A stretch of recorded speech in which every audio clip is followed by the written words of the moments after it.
Hi, it's Splinterverse. Welcome to another episode of D&D New Releases, where we offer first impressions of new third-party products for Dungeons & Dragons. We cover a selection of titles from Dungeon Masters Guild and DriveThruRPG each week. The titles are presented in alphabetical order by site, and all of them are linked in the video description. Purchasing the books using those links helps the channel, but you can also support us by purchasing one of our best-selling books. Our newest release, Swarms of the Multiverse, offers over 70 brand new creatures, including their associated swarms. Plus, you get instructions on how to make your own balanced swarms, and lots of bonus materials such as 4 new demiplanes. We've got lineages suitable for any setting, as well as optional lineage rules in our Van Richten's Librum of Lineages. With our Potions Unlocked book, we have over 100 pages of material to take your potions to the next level in your game. Our Feywild Companion offers 150 pages of Feywild fun for players and DMs. Also, our book, Fizban's Vault of Draconic Secrets, contains over 50 pages of dragon-themed player options, including a subclass for each class and much more. Please support the channel by purchasing one of our books using the links in the video description. Before we talk about the new releases this week, we got to talk about our exclusive discount, and it is for the Valley of Swords and Adventure, and it is a whopping 75% off with our Splinterverse discount program. So on all of our social media, every Monday we release a discount, and this is the one for this week. Again, 75% off. It's from Sealight Studios and LP Mills. The normal price is $2, but with that 75% off, it's going to be around 50 cents.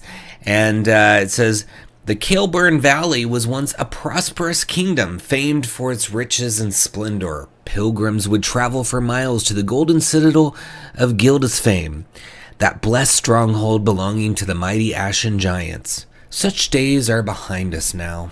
The rivers run dry, and the crops falter, and the once noble giants of the land roam in feral packs. The mad king Lorcan, high regent of 𝙽𝙤𝙬𝙀, shuffles about his throne room, consumed by paranoia, and weighed down by a cloak of swords taken from his subjects. The only hope for Caelburn lies within you, adventurer. Will you be the one to bring liberty and peace back to the Valley of Swords? So, good little setup there. You've got this Mad King. This valley has a connection to swords, and it seems like this king has been taking them from the populace. And so the call is for the adventurer to get in there and make things right.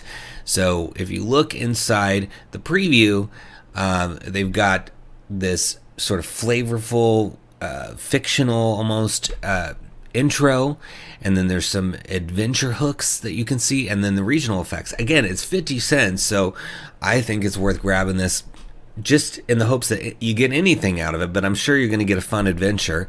But as you know, as we talk about on this channel all the time, it's good to think about books in terms of reusability, and to me, price points come down to that. So if I buy a book for 50 cents and I get one thing out of it, it's worth it, right? So here we go. Oh, the things one could say of the Golden Citadel at 𝙽𝙤𝙬𝙀. It was founded in ancient days, erected atop a narrow crag at the westernmost corner of Caelburn Valley by King Vortig and his retinue of noble Ashen giants. Its treasures are magnificent, guarded by silent ascetics of beauty and bounty. Its fountains are ever-flowing, with water that is said to carry health and good fortune. Merely by looking upon the citadel, one may see the grace of the gods, gilded upon the very stonework in murals 10 miles high. It is a place of pilgrimage and plunder, of wonders and wealth. So that's well written, has such a fairy tale fantasy feeling to it, right? These 10-mile high walls, the gods have sort of graced this. It's definitely got that epic feel. I feel like it takes you there, and that's just that first paragraph of their intro text. So imagine what else lies within. And you know, the editing's good because I haven't seen any typos, any kind of jumbled up sentences. It reads really well as well. So, adventure hooks. The pilgrimage to 𝘏𝙤 is a tricky one and fit for adventurers familiar with combat. Once players reach level 5, they may begin to notice this elements scattered around your world, calling them to the Golden Citadel. So they give you 3 options. We'll just read the first one. The swordless titan, a peaceful, melancholy giant, implores the party for aid. They were once a mighty baron under King 𝘏𝙤, but were stripped of their land and wealth when they refused to serve 𝘏𝙤. The giant does not seek revenge. Instead, they only want the party to reclaim their ancestral sword, 𝘏𝙤, stolen by 𝘏𝙤 and worn about his neck. So, cool. I love the lore in this. I feel like it's worth it for the lore alone, because if you've got some sort of homebrew thing that you've started and it's kind of generic and you need something to go around it, this really feels epic. You've got, you know, this King 𝘏𝙤, you've got these giants, you've got all of this history that you can just sort of layer in behind you. Even if you have an existing setting, the lore is small enough for a smaller area where you could plug it in as well, I think. And then there's some regional effects. So throughout history, kings often have forsaken their duties and allowed their kingdoms to suffer as a result. In the case of 𝘏𝙤 the Last, his paranoia and cruelty has infected the very land itself, leading to faltering springs of spoiled water and whole fields of blighted crops. As long as his madness is allowed to continue, the following effects will be in place throughout Caelbern. So the sword taker king cares little for agriculture, lest his farmers beat their plows into blades and charge his mighty citadel. All plants in Caelbern wither and die 24 hours after being planted into the valley's soil. Plants that have been encouraged to grow magically survive for up to 48 hours before dying. So, yeah, this is an evil king. He doesn't even want them to be able to eat, apparently. In such a barren land, it is hardly surprising that the beasts have been driven mad by starvation. Beasts with intelligence of 3 or lower become feral, attacking anything they see, including each other. So, yeah, this is going to be a messed up area. And what I love is you've got this, you know, 𝘏𝙤, who was the king before, who was good and beloved, and then 𝘏𝙤. So you can have, you know, just, if you want to just sort of weave this in, you know, maybe before your characters hit level 5, you can say, oh man, I miss 𝘏𝙤. I wish he was still around. You know, people, what's that? Oh, no, nothing. I didn't mean to say anything, you know, because maybe they're scared of 𝘏𝙤 or whatever, right? So you can have sort of weave in the history of this little area into your campaign early, which is I also appreciate. So lots of good stuff, and we just read the first few pages. So if you buy this for 50 cents, you're going to see all 16 pages, and it's really cool. Just another wonderful title for our discount program. I hope you take advantage of it, because remember, these discounts last for a very short period. So look for it in the timestamps. It should be the very first link, Valley of the Swords, or in the pinned comment. There's going to be an alphabetical list, and it'll be under Valley of Swords there as well. So give it a click. Our first new title is The Colossal Caper by Indie Pinot, and it's $3.95 for 25 pages. And it's there's walking statues of Waterdeep in this Tier 2 adventure, so it sounds pretty fun. It's for 3 to 5 characters that are levels 5 to 7, and it starts with a unique request and takes place entirely in Waterdeep.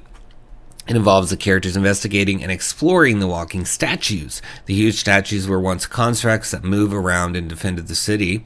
They haven't been active in years and now seen as just landmarks. Eventually, the players will explore the inside of a statue, which is an extraplanar realm filled with surprises. This adventure asks, can the character steal one of these huge statues, and what happens if they do? So that sounds really fun. You know, you can have these looming statues that are just sort of hanging around, and then something involving your characters comes up. So you know, they're just kind of in the background again, you know, because this is for 5 to 7 in terms of levels, right? So levels 1 to 4, you know, we talked about this in the last book. You can weave it in. You can mention something about the statues. Oh, look at that! Did you notice in the distance you see the whatever, right? And then, lo and behold, when they get to level 5, you can spring this adventure on them, which is really cool. So, and I know that Indy is a huge fan of Forgotten Realms, and so the knowledge that's poured into this as a backdrop is probably really, really good. So there's full maps in here, stat blocks, of course. There's even an example of a rival group that adds a unique layer of difficulty by going after the same goal as the player. So you can have sort of a competitive thing. And there's even rules for chase sequences. So that could be, that's something you might even be able to take out of here and use for other things. So pretty cool. Let's look inside. And I'll mention the dev editor that works on all of the Splinterverse media books, Matt Kimberlin, worked on this. So I'm sure in terms of balance and statistics that everything is solid in this book. So adventure summary here, and then you've got the important NPCs with some cool artwork, and then background running the adventure, complications. I love complications. Rival party. So here's all the information on the rival party. So awesome. And then here's the plan.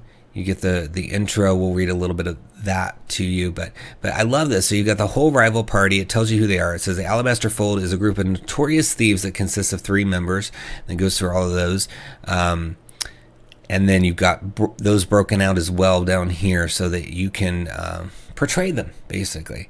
And lots of information about them. So you get the little tidbits or things they might do as they compete for the same goal as the party. So that could be really fun, especially if you're a DM that likes to portray a bunch of characters. A rival party would be great to portray because there's going to be a bunch of characters in it, right? So you could have you could even have, if you have friends that pop in and play an NPC for you, you can have a friend play one of them too, which could be fun. So it says the plan. The adventure begins in the center of Waterdeep at the market. The party was asked to meet here for a job opportunity. Either Durnan of the Yawning Portal or Gavani could relay this information based on the party's previous exploits. Mordecai Redshaw waits for them by a fountain.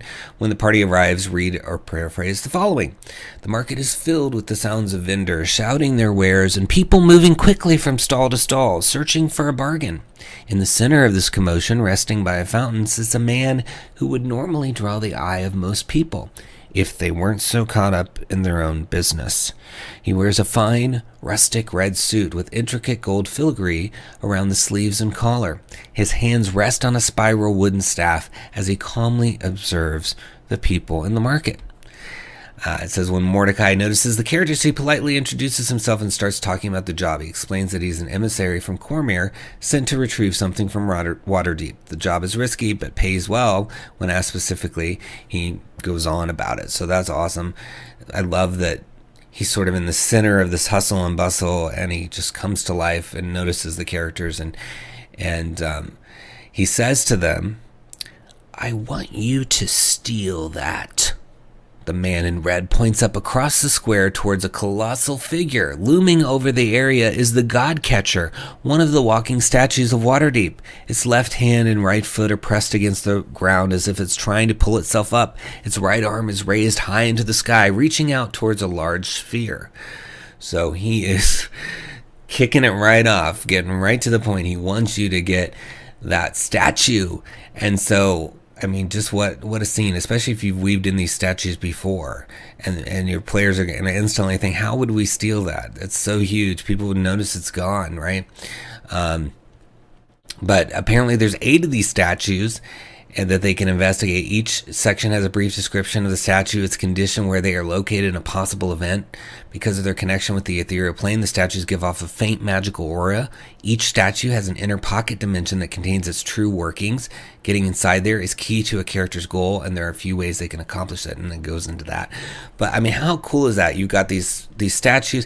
Even if you don't play this whole adventure, if each statue has events that can happen, you can have that going on just as you pass by one of the statues. I really think $3.95 to get all the information on the statues, to get these rival party that you can use, all these cool characters, and like I said, great art, great editing, and the background of Forgotten Realms and these statues I think is going to be so much fun. So look for it in the video description links under Colossal Caper and give it a click.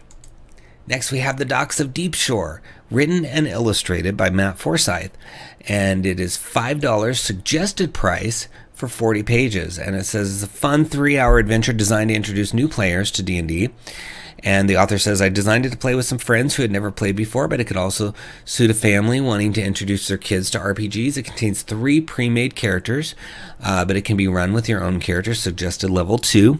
It is a standalone adventure in a neutral setting, but can be easily adapted as a side adventure in your own setting.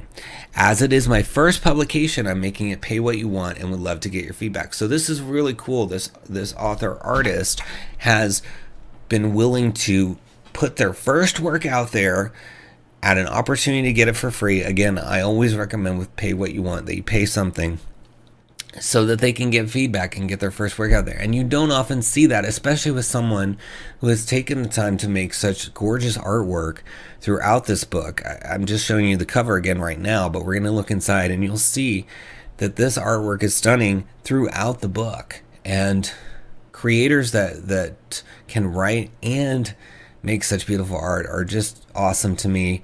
It shows that they're just filled with talent, and I always enjoy books that are like that, because you know that you're getting to see such passion poured into it. You know, it's not going to get lost in translation when the person who wrote it is also illustrating it, because there's no one they have to communicate that design to. It comes from the same place, right?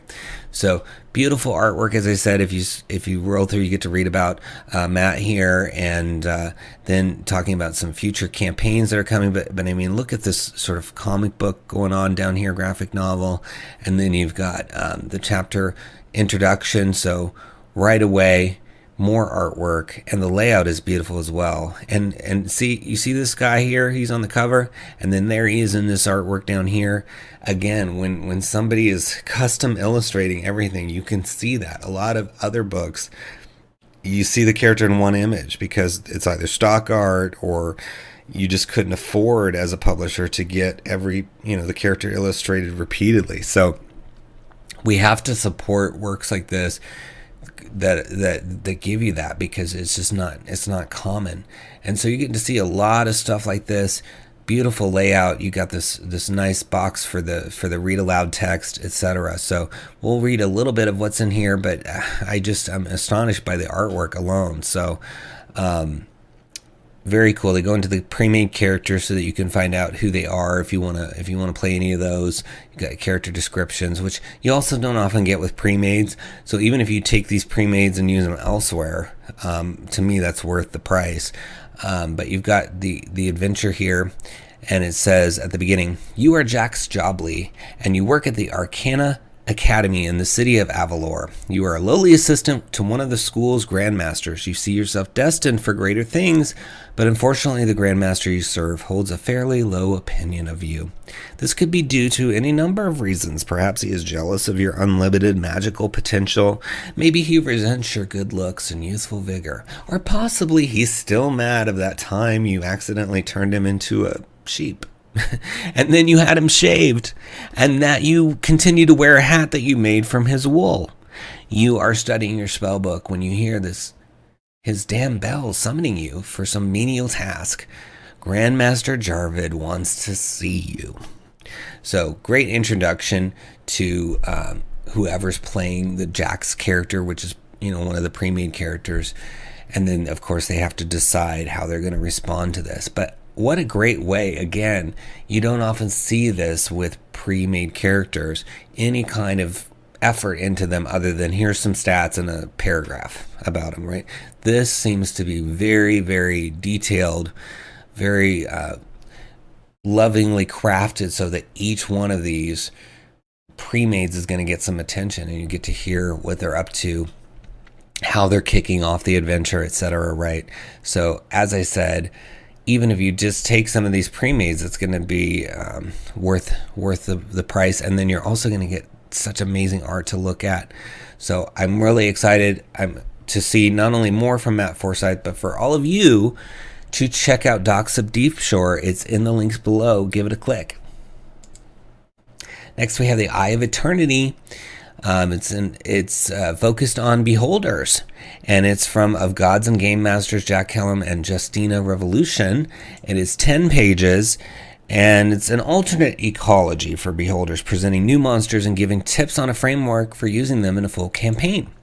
So It says in the 3.5 D&D book, Lords of Madness, we learn that beholders were spawned by an entity known as the Great Mother on some far-flung outer plane. Hints in other places suggest that she came from the far realm, as many aberrations do. In Volo's Guide to Monsters for 5e, we learn something new. Beholders are not born like other creatures, but created by the dreams and fears of their parent, because the beholder subconsciously molds reality around themselves. Both sources stress the insanity and paranoia of the beholder, the utter and complete xenophobia down to considering even other beholders other, deserving only of destruction. Neither source explains why. We hope to provide some interesting alternative explanations for the extreme oddities of beholder behavior. So yeah, if you're a fan of beholders and you've been reading, everything from 3.5 to now, you might be like, well, I'm not 100% sure. I mean, that's part of the game, is that you can fill that in as a creative homebrew DM. But it's nice when third parties like of Gods and Games Masters take a stab at it. And so then if you didn't feel like fleshing it out, or you like what they've come up with, then you can just run with it and really build a whole campaign around beholders. So you got the Eye of Eternity here. And it is a CR 30, massive stat block. Like, look at these. I mean, the eye rays just go on. That's awesome. And then legendary actions. So it says Eye of Eternity is perhaps the pinnacle of what a beholder may become, just shy of a full realization of itself. It almost remembers all that it was, the world that it is the last remnant of. It is very, very close to apotheosis and to destruction of the world in which it now resides, in order to resurrect its own. So that's a cool sort of lore, that it's like from a lost world in a way, and it might get to the point that it wants to resurrect its former home. It is in appearance much like any other beholder, though far, far larger. A massive sphere as big and round as a great worm dragon is long. It floats above the world. In blissful ignorance, the gravity is law. 2 additional eyes festoon its skull. It has many of the same powers, though it replaces enervation with what is called a remembrance ray, a ray that destroys the target at a fundamental level and renders its weaponized undead memory, called a memoriam, like a magical digitization of the original being. It also has a ray that shocks the mind of the target with an onslaught of its own traumatic memories, and another that siphons memory, especially memories of magic, from the mind of a foe. So this is a deadly, deadly enemy. It's going to mess with your mind, your memories, pretty much erase you. And then you've got the stats of the memoriams, which would be what, one of its victims could become. So it's a psychic remnant of a creature killed by the remembrance ray of an Eye of Eternity. And then there's the Eye of Eternity is a good final boss for an entire campaign. And then it says Foes of Eternity, a list of suggested monsters to use, psychic versions of specters and races indicated in the in memoriam description. So, every enemy has to have a weakness. I love it. I mean, what more could you ask for if you love beholders or you want to really integrate them into your game? So look for it under Eye of Eternity in the links below and give it a click. Next, we have Improved Space Combat and Custom Spelljammers by Goob the Goblin for free. And it's 17 pages. And it says, shoot down pirates and potch some space whales with this 5th edition Spelljammer supplement, including new space combat rules and a custom shipbuilding system. Take you and your players on even more magical and dynamic adventures. Expand your creativity using simple and easy shipbuilding mechanic, absent of a million numbers to track, and doesn't require a calculator every time you move 5 feet. Or use one of the several pre-made vessels provided. So, very helpful. I mean, there have been lots of books around, helping you flesh out combat and ships. And so I love that this one is free and giving you some options here. You can see they're going to go into interstellar ship combat, then crafting your own custom spelljammer, and they've got pre-made ships and crew roles covered as well. So you get to see 12 of those 17 pages in the preview, but again, it's free, so you can really download the whole thing. You've got initiative, goes into that, all the different ship actions, determining DCs, making ship ability checks, spelljamming costs, maneuver checks, sharp turns, quick stops. I mean, all sorts of things. Mishaps, so there's a whole mishaps section here. The first one is helm misalignment. Your spelljamming helm has had a malfunction. Your spelljammer is now adrift in space, unable to take helm actions, including movement. This affects all spelljamming helms aboard at the time the mishap is rolled. And this is on a D100, so if you roll a 1 on a D100, that's pretty seriously bad. So that explains it. But if you get a 100, it says right back at you, no mishap occurs, and a mishap is imposed on the attacking ship. So it has a good range of what's going to happen with mishaps.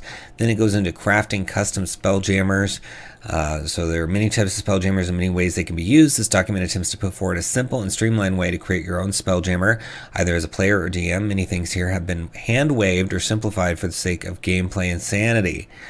So, and the author says, as an avid fan of Traveler, which is another role-playing game, I wanted to avoid the bogginess of tracking 100 numbers. With that being said, you'll still have to keep track of some things, so it's recommended you write it all down somewhere. So you can see, like, if it's a small spelljammer, it's going to automatically have a size of 20 by 10, 2 slots, base cargo of 10 tons, all the way up to, you know, the damage threshold, and then you get to the huge, and you've got a 200 feet by 550 feet, and then all the other stats. So you just get these starting stats, so that just makes it really easy. And then you get the class, and you add some additional stats based on that, and then you can modify it with some properties before you get to other modifications like cannons, ballista, etc. But really cool system, and I love that it's free. And then at the end you get some pre-made ships like the GIF Bombard and the Damselfly ship and the Flying Fish ship. So you have these ready to go for free. So if you're even considering playing Spelljammer in the future, if you're not even playing it yet, or if you are playing it yet, you got to grab this. It's free. Before you forget about it, you want to make sure you get it, and leave them a nice review. I mean, I'm disappointed this is free and nobody's reviewed it, given them a nice review yet. So that would be great. All right, check it out. It's in the links below. Improve Space Combat and Custom Spelljammers. Give it a click. Next, we have the Mechanical Mirage with this really fun cover, an adventure for levels 3 to 5 from Marina Koons, Florence Malley, Kai Muri, and Sven Poister. And it is 60 pages for $14.95. It says, long ago, a misguided mage dedicated themselves to creating a perfect order. They were never seen again. Now, suddenly, their creation, the Mechanical Mirage, haunts the 𝙬𝙬 desolation like an apparition. Adventurers throughout Ormpor prick up their ears as rumors swirl that inconceivable secrets lie within the floating fortress. Will you recover the hidden secrets and ancient relics from within, or will you be ground to dust in the clockwork of perfect order? So you can see just already that the layout is beautiful. I mean, look at all these. You've got maps and little images of creatures and things, intro art, and then there's 3D printable STL file for the final boss. That's really cool. Look at how cool this final boss looks too. 7 new creature stat blocks, 5 new magical items, custom maps of Ormpor and the 𝙬𝙬 Desolation in both DM and player versions, detailed battle maps in the Mechanical Mirage, a level 3 dungeon, custom artwork and handouts, roleplay cards for important NPCs, additional resources and advice for dungeon masters, and curated music lists, etc. So very, very cool. I really like this. I think it's just beautiful from what I've seen so far. So you can see here they have a quick preview, full-size preview, and an alternate preview. The full-size preview isn't working for some reason, so I'm going to go with the alternate preview, which is where the author is allowed to upload their own PDF to the DM's Guild system. And already you can see that action economists behind this, they've really they've done a brilliant job laying this out. I mean, it looks, I don't know if we've got the layout person on here. Let's see if we can find it. Art direction, so Kai Muri and Sven Poister probably did a lot of it. Graphic design, Kai. So Kai did this. Beautiful job, Kai. I think this looks great. You've got the gears on the side, sort of the watercolor droplets that is common with, you know, official 5th edition. And then you got the introduction art. I mean, this just really looks like a Wizards publication with how beautifully laid out this is. Yeah, so I definitely really enjoy this, looking at this. Yeah, look at this map, really cool. The blooming crocus, shining sea, high city, the markets, the shambles. I mean, even the names of the places. So this is the city of Saffron, cutthroat competition. But let's go back up here and read a little bit about the adventure itself. So the Mechanical Mirage is divided into 4 parts. On their expedition, characters deal with various hazards of the desert, interact with one or more nomad tribes, and explore the ancient fortress full of magical and mechanical wonders. So it's separated into 4 chapters. And it says, before the start of the adventure, characters have been hired by either 𝙤𝙤𝙧𝙀, a young female red dragon, member of the town's famous dragon garrison, or by 𝙤𝙤𝙀𝙀, a male gnome, artificer, sage, and lesser member of 𝙤𝙀𝙀's ruling class. Either has told them about the mysterious fortress in the desert and why they want the characters to investigate for them. They have given each character 30 GP to make sure they can afford some mode of transport for the desert. And then you've got rumors in 𝙤𝙀𝙀, and then right into the Saffron Empire.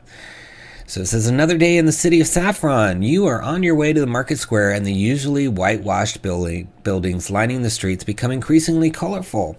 One of them is outshining them all. The Blooming Crocus Tavern is taking its name seriously. Its front is barely visible because there are purple flowers covering most of the facade. As you pass its corner, the narrow streets and buildings open into an ocean of colors and exotic scents. The market is well visited at this time of day, and many people are about. Myriads of stalls fill the square and the streets leading off of it, protected by sunroofs in brightly colored fabrics. There are many things for sale here: weapons, finery, and basic supplies. Some stalls are highly guarded, and it is apparent that they sell what made the city rich: saffron and other spices, of course. Someone nearby, a voice calls, "Sandacaths, the fastest mode of travel in the desert. Who is brave enough? Who dares to ride one?" So they've got these Sandacaths that you can ride. It's a creature, and it says it falls over in front of the crowd and it bursts into laughter. And then the merchant turns to the adventurers and dares them to try getting on this Sandacath. So that's cool. And then of course there's other things like camels, horses, and oxen, etc. But then you got the blooming crocus, which is depicted here, and then some of the characters like Maka Mercat and Zaharam Darkblade. So you got a cutthroat competition, and then all the different areas of the city, like the crocus fields. So crocus fields are not only the source of the city's wealth, they are also the ideal meeting place for secret lovers, conspirators, and shady business. The phrase, "let's take a walk through the saffron fields," can be both an invitation and a threat. Late at night, it can be dangerous to walk through the fields with eyes too curious. So I love how alive this location seems to be. I mean, 𝙤𝙀𝙀 and saffron, really, really cool. Yeah, I'm sure this is going to be so much fun for people, and it's only $14.95 to get all of this beautiful artwork and have just a really good time exploring this desert adventure. And, you know, we looked earlier at this boss. I mean, this boss looks really cool as a final boss, so you got to find out what that's about. And you can see the gorgeous artwork for it here as well, in the preview images they have. So check it out. It's under Mechanical Mirage in the links below. Give it a click. Next, we have Player's Guide to Powers by Benjamin Dickinson. It's $20 for 168 pages. It says, unearth the lost secrets of powers. Player's Guides to Powers provides numerous new options for players to use. So you get 7 variant classes. So the cleric becomes the Templar, the fighter becomes the weapon master, the paladin becomes the bastion, etc. And then there's a brand new class called the Warlord, and over 900 powers. We'll talk about what those are in a minute. Epic destinies for any character, prestige classes for any character, the power initiate feat to gain a few powers for any character, and a universal subclass, the power user, a subclass that fits powers onto any class. Faithfully and lovingly adapted, the content in the Player's Guide to Powers is sure to have something for everyone. Whether you fall in love with the variant classes, reach new heights with an epic destiny, or just settle for a small taste of powers through Power Initiate or the Power User, you're sure to love Player's Guide to Powers. Sounds fun. So looking inside, it says, what is this? So it's faithful adaptations of the classes, Paragon Pass, Epic Destinies, and Powers from the 4th edition Player's Handbook, all for 5th edition. So they're variants of existing classes. They can be played alongside the 5th edition classes. It doesn't mean everybody who's a fighter has to become a weapon master. They can coexist, so that's good. It says, why should I try these classes and powers? In short, it's a breath of fresh air. These classes and their powers give you another way to enjoy your fantasy archetypes. For all its flaws, the 4th edition still had some good material. It seemed tragic that it couldn't live up to its potential. And then for old fans of 4th edition, much will be familiar. However, some changes were necessary to adapt the classes to the 5th edition. The classes have a level cap of 20, but rest assured the epic destinies and high-level powers are present and attainable.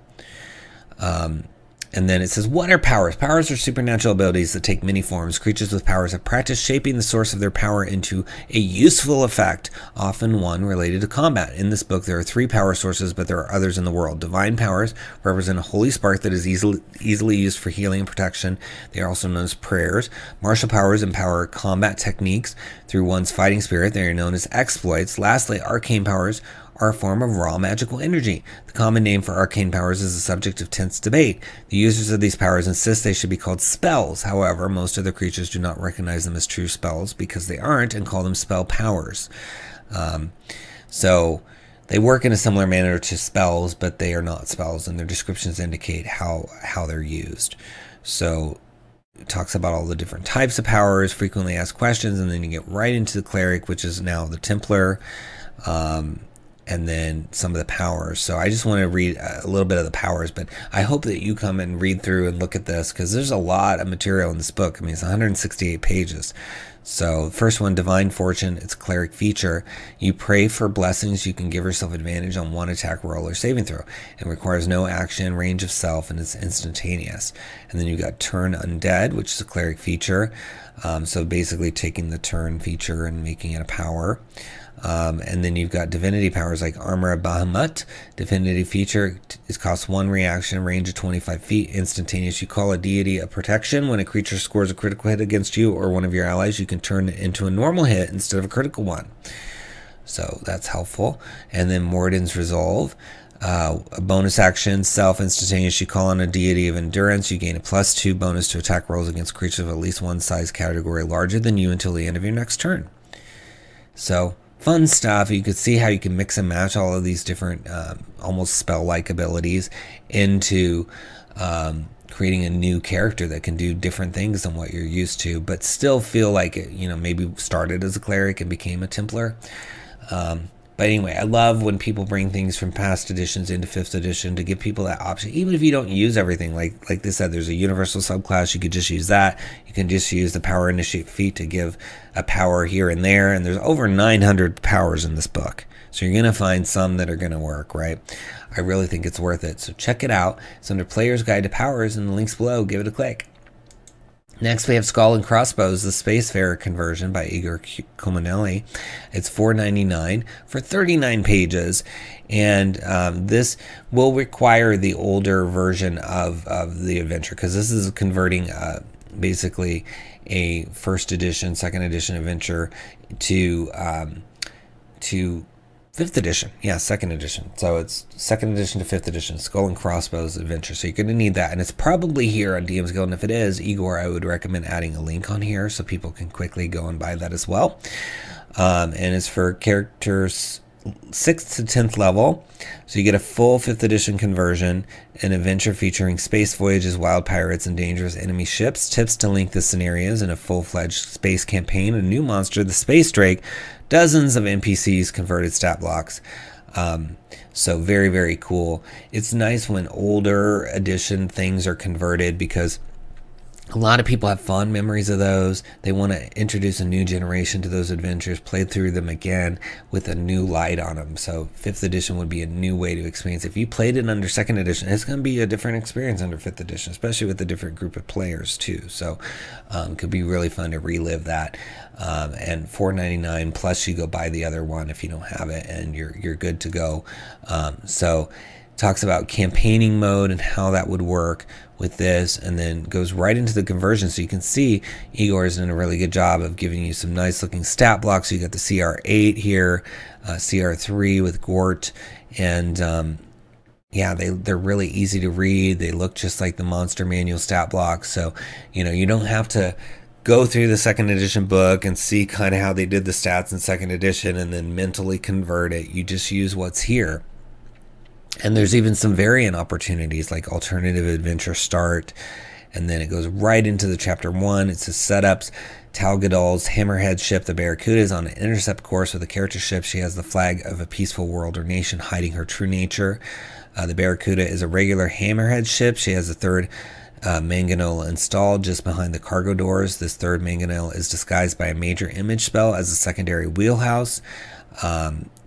𝙁𝙤𝙘𝙀 is the 𝙬𝙗𝙀's captain, and then lists all the officers and then gives you their stat blocks and goes into that. So, the rules are with DM's Guild, you can't just like reprint all the text from an older edition's adventure. You have to just include the conversions and other basic text, and then you rely on the adventure for, of course, the flavor text and some of the other things. So,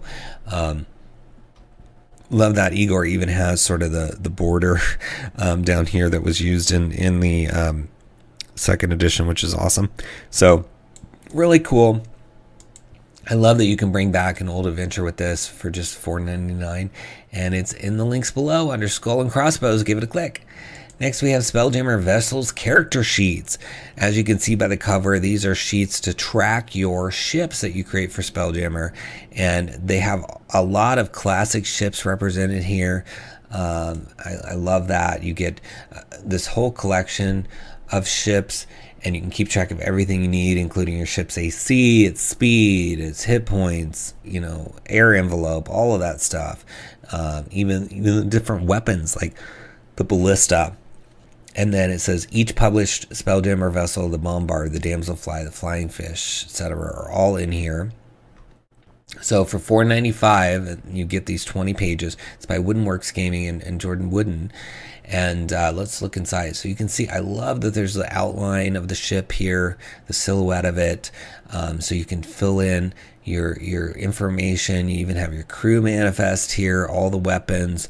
I mean, these just look so professional, like they were made by Wizards of the Coast, and can really just keep track. I mean, you got to keep track of these ships, because you get off that ship and you have some adventure. I mean, it could be sessions before you're back on that ship, and you're going to forget, oh, what was it at? What was the HP?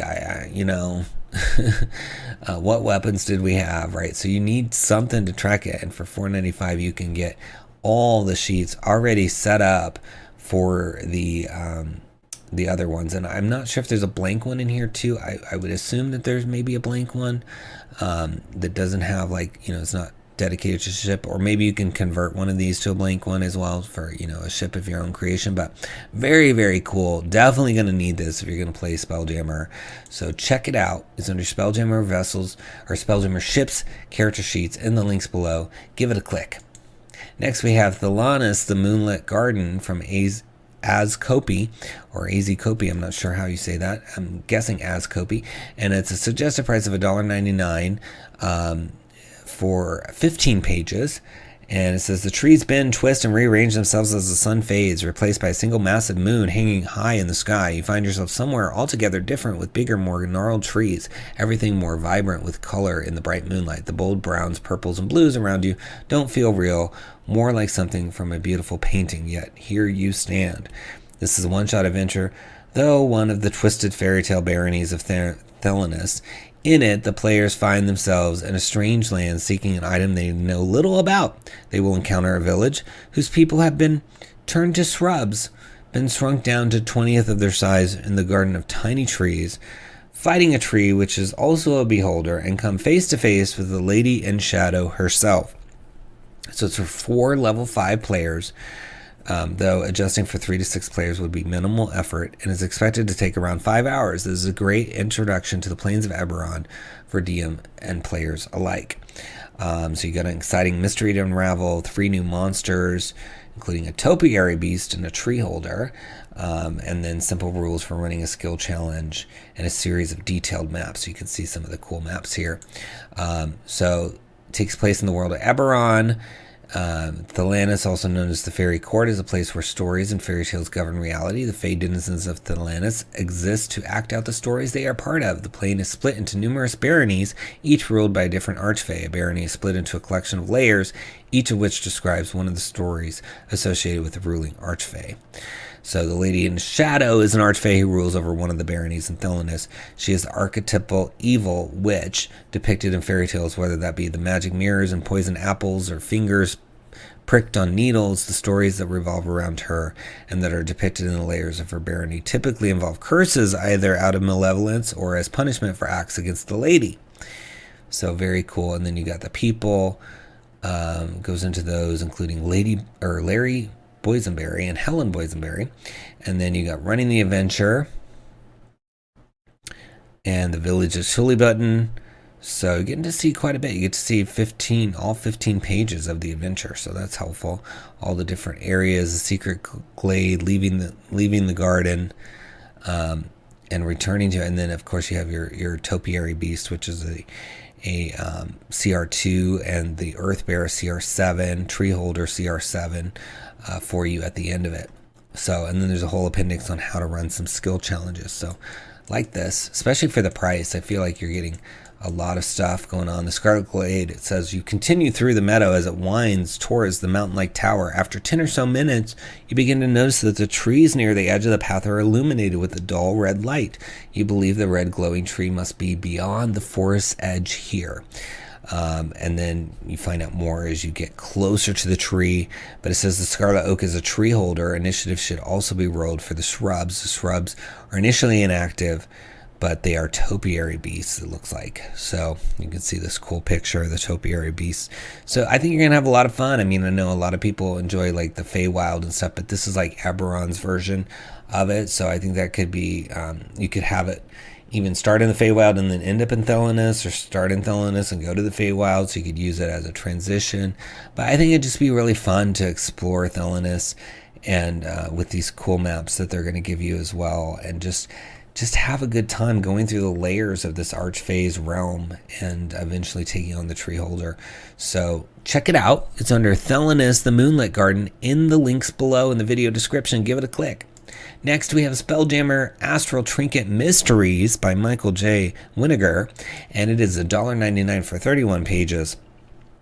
It says, as you peruse the shelves of junk in the abandoned shop, something catches your eye. Trinkets are an excellent way to introduce an additional bit of wonder into any campaign of D&D. Traditionally, these strange objects are giving nothing more than a short description, something to spark the imagination of players and dungeon masters.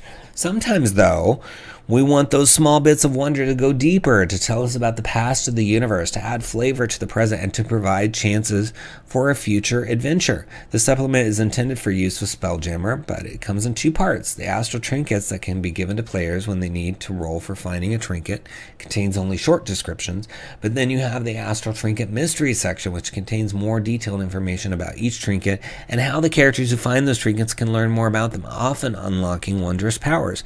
Many entries here still contain only hints or inspiration rather than full explanations. Look at them as tools to help you create adventures that fit your campaign. So very, very cool. I flipped through this earlier and I was excited by it because normally, with trinkets you just get a list like this, like a monkey wearing a bicorn hat, waving a saber in one hand and a banana in the other, or scarred white Kindori stuck with many spears and harpoons. So this little is the astral trinket, right, that you get. And then if you look through, there's all this other stuff that you can do. So you can have a piece of waxy parchment that unfolds into a treasure map, and then it's got some lore tables, and there's a pet collar with marble dangling from it where you can use arcana to learn more, and there's lore related to it.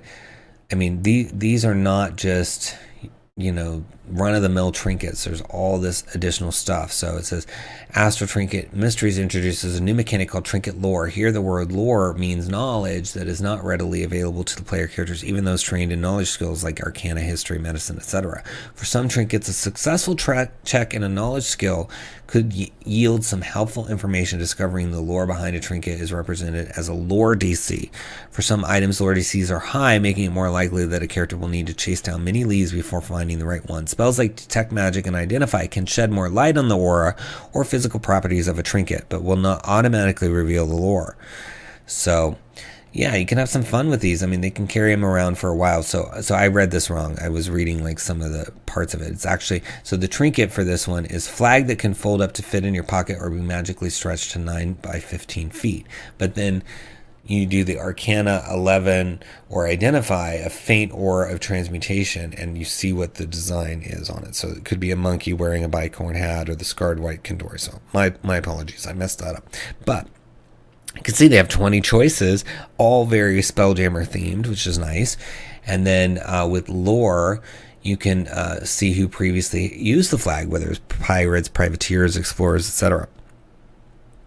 So, looking at some of these other ones, so there's a leathery egg that is warm to the touch. You can roll 1d8 to see what it hatches into after 4 weeks of incubating. So it could be a jammer leech, a swarm of centipedes, a space mollymawk, an imp, etc. So I love this. I feel like trinkets can be so one-dimensional, and this is a way to mix them up, bring some adventure to your party. And if you're a crafty DM, I feel like you could take one of these and have it turn into the big bad. Like that egg could become the big bad, or it could be connected in some way to the through line of your campaign. And so something that they just thought they got in the very first session ends up being something they carried with them throughout the whole campaign, and now it's come to life as the big bad that's been with them. And maybe that's why they've been mysteriously like failing at certain things. Like they were about to win, and then they almost lost, and then they won. Maybe it's because they've been carrying something that's affecting them and they don't even know. Or maybe they've been carrying the secret to something, like the trinket will unlock something, or be the thing that saves the day right at the end of the campaign. So with a book like this, it can trigger these kind of ideas, because you're basically getting not just regular trinkets, but ideas to take them further with skill checks and lore checks or whatever, and I love that. So very cool. I hope you check it out. It's in the links below under Spelljammer Trinket Mysteries. Give it a click. And that's our last DM's Guild title for the week. Before we move on to DriveThruRPG, please like the video and leave us a comment for the algorithm. I will respond to all those comments personally. Subscribe to the channel, share the video out there so we can get these creators exposed to more eyeballs, and click all those links in the video description so that we can support these creators, encourage them to keep going, and you can add these awesome books to your collection. And if you purchase anything after you click those links, you're going to help out the channel a little bit through a small affiliate fee. And there's also 6 books from Splinterverse Media listed down there. We're working on our next one, which is a Dragonlance book. It's coming out later this year. Can't wait to show you more on that. It's massive. Lots of good Dragonlance stuff. If you love Kryn, you're gonna want this book for sure, for players and DMs. And we've got in our books, we've got Swarms of the Multiverse, which is over 180 pages of monster goodies, including 70 new creatures, 140 stat blocks, 150 adventure hooks.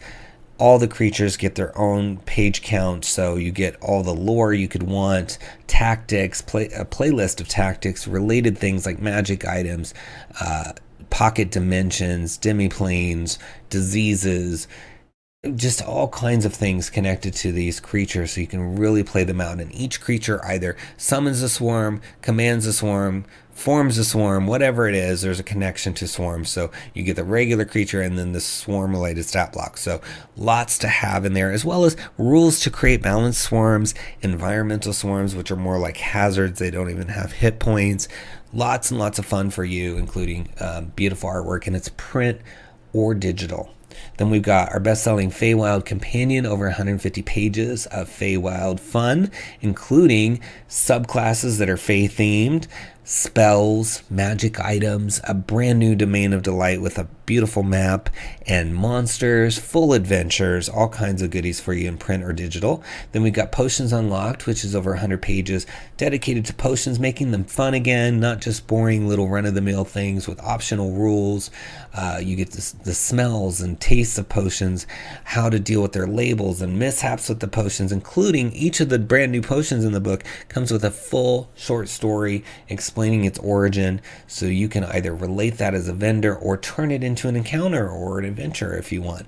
And then we've got potion themed locations, including vendors that are fully stocked, and instructors that teach potion classes, so if you want to make potion making, because you can also find out how to make potions in the book. So lots of fun, even some VTT maps of the shops, etc. in there for you to enjoy. And then we've got Fizban's Vaulted Draconic Secrets, which is everything you could want for dragons to go with Fizban's Treasury Dragons. It has a subclass for every single class, you know, all 13 of the ones that Wizards have published, and they're all dragon themed. Then you've got some additional Draconic Secrets, or Draconic Gifts, I should say. And then you've got some Horde magic items, regular magic items, a brand new dragon-themed familiar, adventure hooks for everything in the book, so that even DMs can use these awesome new things. And then you've got our Secrets of the Draugr book, which is a brand new race that is a combination of the Drow and the Duergar. So it's a very unexpected race with some backgrounds, subclasses, a new fortune-telling method, brand new deities, so you can have a lot of fun with that. And then lastly, we have our Van Richten's Guide, not Van Richten's Guide to Ravenloft. I wish we published that book, but we didn't. Van Richten's Librum of Lineages, which is focused on the new lineage mechanic that came out in Van Richten's Guide to Ravenloft. And it is suitable for any setting, because there's 4 conflict-driven lineages that you can incorporate into your setting. And remember, with lineages, you can take a character that's already got their race chosen and foist the lineage on them, so all of a sudden they become this new, sort of like almost a new race, and it has all these unexpected traits, very conflict driven. It's going to be very interesting for people to role play these lineages, because they have some innate conflict, which is great for role play. And then we've also got optional rules in there on how to string lineages together to have, you know, a character go from one lineage to another, or to strip away the lineage if you need to. There's rules on how to do that. So really, really helpful now that lineages is a thing. And I hope you check it out, because I personally think lineages are just one of the best things that Wizards has come up with to enhance the role play experience. So check that book out as well. And that'll do it for my little spiel here. Let's move on to DriveThruRPG. First, we have Arms and Artifacts of Zul, Tome 5 from 𝙤𝙤𝙬𝙧 and Cliff Dunn. It's a suggested price of 99 cents for 10 pages. And it says, in the mythical world of Zul, swords and sorcery are the keys to battling monsters and ungodly extraplanar creatures, claiming the riches of ages and forging new empires. In this volume, you'll find the stuff, the treasures of legend. The legendary ranged disc weapon of an ancient warrior princess, a magical spear wielded by an ancient elvish chieftain, and enchanted carved jade amulets from the mysterious Far East with powers over life and death. So 𝙤𝙤𝙬𝙧 is releasing little small supplements almost every week to get you into Zul, which is a mega continent, and the free city of Vateshar, all one really cool setting. So if you really want to give your players the opportunity to play in that setting, you can get these each week, or you can take whatever's in these supplements and incorporate them into your homebrew world or other existing settings, because like this particular book is focused on magic items, right? So you can drop those in anywhere, and so that makes it really valuable for these low prices of 99 cents in this case. So you've got the chakram of the warrior princess inside. Here it's a very rare, requires attunement by a barbarian, fighter, monk, paladin, or rogue with 15 or higher decks. So looking for a very specific type of characters. Got to be martial, got to be sort of like a fighter type with good dexterity to wield this. Then you got Spear of the Wilder Elf Chief, which is a very rare item and requires attunement. And then you've got the Fortunate Jade Amulets of the Immortals. And these are rare, and it looks like there's maybe different amulets involved in this, which could be really fun in terms of lore. And then they've got pictures of them down here. Those look really nice.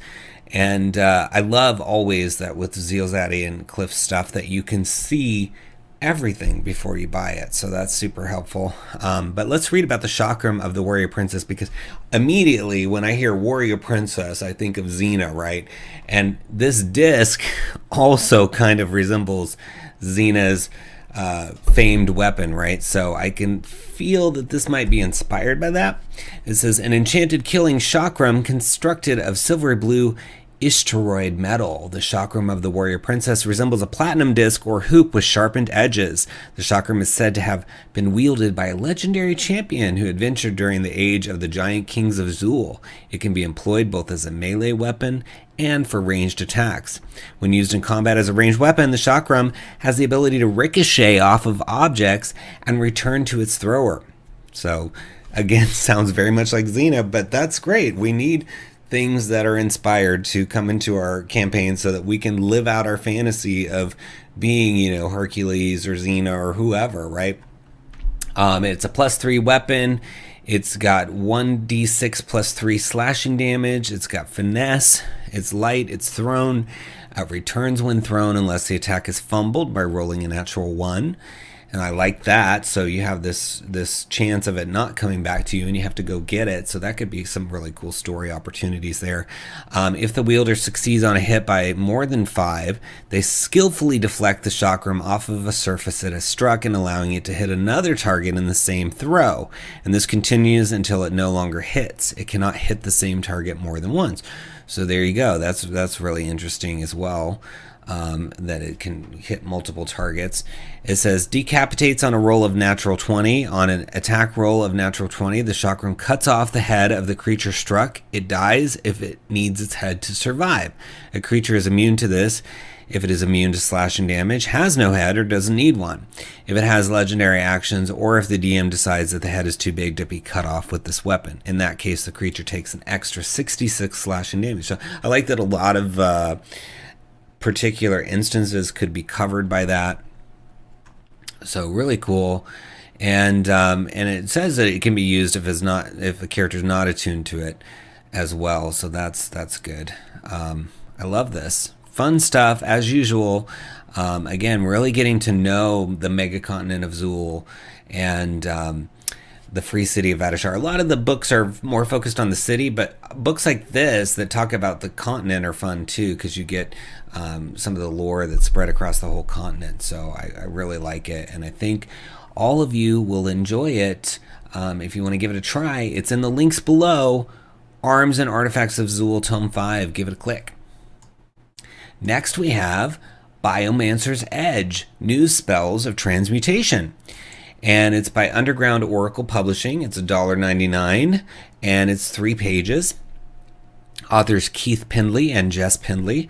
It says, casters who tap into the School of Transmutation use spells to shape their environments to suit their every whim. True masters of their domain, these artisans of the arcane view the world around them as rough clay waiting to be turned into masterpieces beneath their hands. Within this class of specialists, there are some who focus their gaze inward rather than out, seeking to sculpt their own bodies and abilities into shapes that allow them to overcome whatever limitations nature or the gods may have stilled in them. Reviled by some and admired by others, biomancers disregard the judgments of society in favor of focusing on their own version of self-perfection. So you get 5 new spells, all transmutation spells, and they're listed here in this intro table. So you get one that's a cantrip, and then you get a 1st level, a 2nd level, a 3rd level, and a 4th level. So pretty cool, and it tells you what classes. So you've got one called Elemental Adaptation, one called Matter Eater. So these are some fun names for spells. It looks like a good mix of different classes that can get these spells as well, so that's helpful. So looking at Sephorial's Grasp, it's a transmutation cantrip, and it has a casting time of 1 bonus action, range of self, and it says tentacles burst from your chest and back as you release an arcane shriek. Until the end of your next turn, checks that you make to grapple or contest a grapple are made with advantage. So yeah, if you have a character that is going to be doing some grappling, then this could be helpful. Yeah, I could see the use for this, whether it's you're resisting grappling, maybe you're going to be dealing with a bunch of grappling as you approach a dungeon because you've heard tales that it's going to be all these creatures grab you and they do this stuff, right? So then you could try to learn this spell and have it ready, or maybe your character does a lot of grappling. So yeah, it could be fun. And that's just one of the 5 spells that you're going to get with this. And you can just never have enough spells, especially when you might want to create a campaign where people find new spells, or they create new spells, or they discover new spells. Also, you could work the lore into these in your homebrew campaign. And I think that sometimes can be easier with third-party spells because people have a lot of attachments to existing Wizards of the Coast spells, right? So if you want to work one into the lore, it might be easier with a book like this because you get 5 to work with, and people don't have a lot of preconceived notions about them. So yeah, it could be a lot of fun. Check it out. It's under Biomancer's Edge in the links below. Give it a click. Next, we have Kaladar, I should say, Adventures in Alfdaín, and it's CA3, so they've got the numbering similar to old school basic and other TSR releases. It's 68 pages, and it is for any system, although recommended for Dungeons and Dragons. It's pretty much system neutral, and it has the awesome author Bruce Hurd, who did a lot of the old school Mystara stuff, and worked for TSR back in the day. And so Bruce has a lot of experience with this stuff and writes really cool things for you to enjoy. So this one is $7.95 for the PDF, and that's a good price for 68 pages. And then you can also get the standard color book for $13.99, or you can get both for $16.99. And it says it conjures 16 adventures, fleshing out different aspects of the elven realms described in the related gazetteer, the Alfdaín Ascendant title. It covers all levels of play from neophyte to godly, with an assortment of adventuring styles such as combat-oriented, exploration, campaign-linked, character-driven, dungeon crawl, etc. And each adventure features 1 or more color maps printed within, as well as 50 more in digital form with the booklet's PDF. Game mechanics are system agnostic and can be easily adapted for conventional role-playing games from OSR to later editions.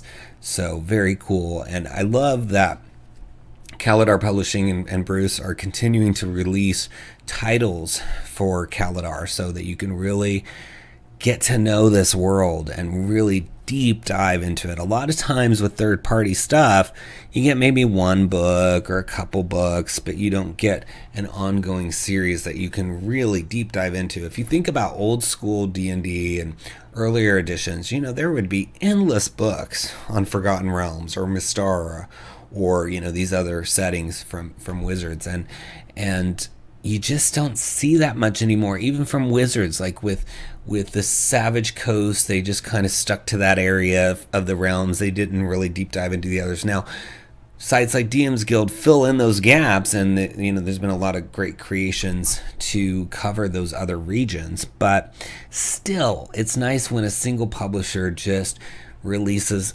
multiple books to support a setting so that you can have that sort of old school experience, but in a new way, rather than going back and rediscovering older stuff. It's brand new material, brand new things to learn. And you can be, maybe the first in your area to really dig into Kaladar and have the only table that's really playing there. And so if people want to play it, they gotta get at your table. So that could be really fun.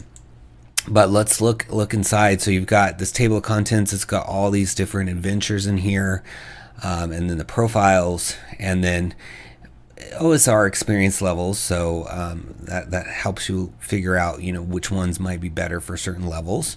And then you get right into one of the adventures, and you can see that they've got all of the little information that you need for like a 𝙤𝙬𝙧𝙀 elf.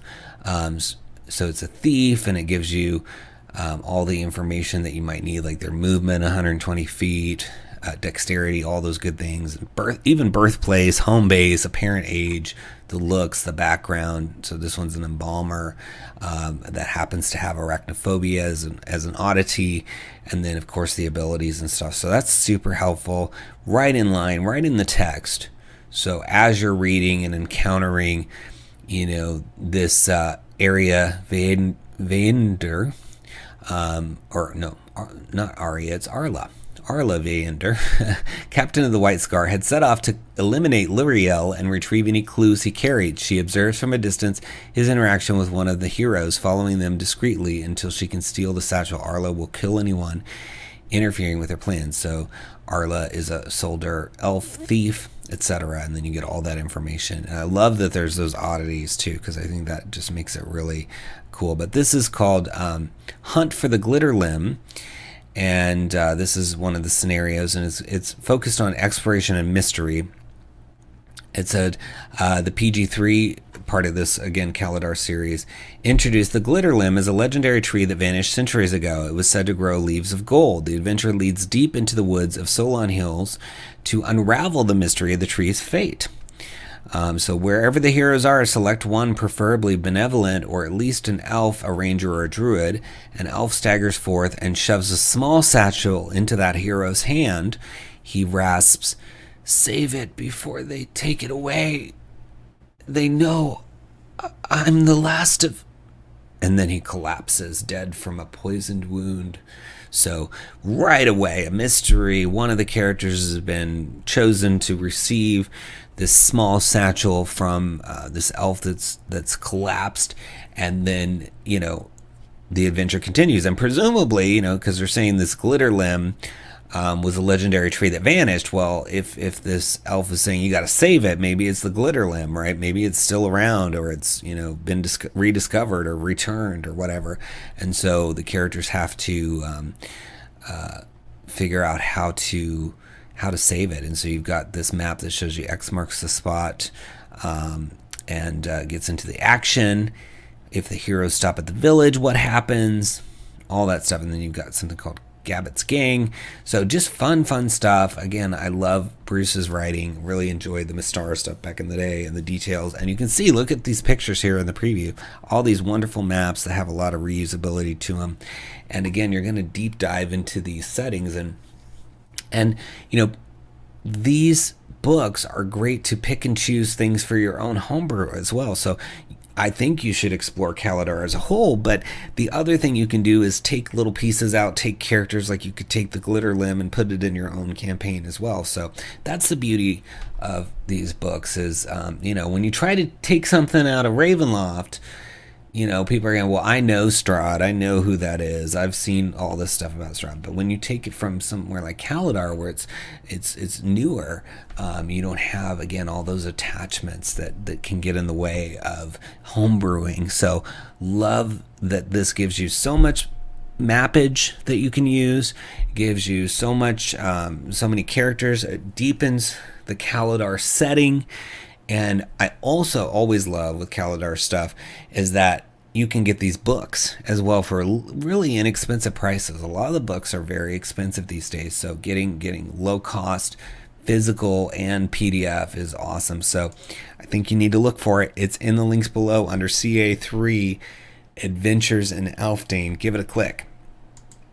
Next we've got Capes and Cloaks and Cowls A Park by Frank Redding, Katie Weckelin, and Diego Noguera. And I'm sorry if I butchered any of those names, but it's from Motocross Machinations, $20 for the PDF. It's 108 pages for OSR. And it says Capes and Cloaks and Cowls A Park is a self-contained adventure setting for Hypertellurians and other fantasy role-playing games. It comes as a lush, fully bookmarked and hyperlinked PDF, bursting with resplendent original illustrations and maps. It's heavily play-tested for action, surprises, and fun, and includes multiple individually themed islands floating in a golden sky. Each island features 3 or more adventure sites, many with illustrated maps, dozens of wonderful characters and creatures described using the system-neutral hawk, like has, acts, wants, knows method, 14 capes, cloaks, cowls, and most marvelous detailed and illustrated. Fashion need no longer be a secondary concern in your games with this stuff. And then you've got dozens of tags to quickly and easily impart a property to a garment, fabric, or item. And then 100 treasures for characters to find. So lots of stuff, and you can see just from scrolling through how beautiful this book is. I love all the detail. And it seems like it's, even though it's OSR, that it's going to be pretty easily adaptable to other things. And then just in the 7-page preview, like right away, bam, you're seeing this gorgeous, fun little map. So you've got the island of special interest right here. And then you've got Bouncy Island, and then the Welcomearium, and then the Lost Isle is here, right? So just fun stuff floating around that you're going to be encountering. I can only imagine what happens on Bouncy Island. And then you got features of the realm, transportation, landmarks, inhabitants, currency, etc. This is effects of eating this plant. So there's all these wild effects there for the plants. And then you've got Ribblerem's Ivory Tower. Just imagine flipping through this and discovering the things. I do hope they do a print on demand version at some point, because this just looks so beautiful, and I'd love to be able to leaf through it and see all the wonderful artwork in here. So it says, Ribblerem's interesting place was woven from the primordial stuffs of the cosmos, and without regular magical maintenance from Ribblerem, the strands are slowly coming apart. At present, this is subtle and manifests in small irregularities, like visitors arriving on random islands instead of the Welcomearium, or some of the giant flying Galapagos turtles having contracted a wasting disease.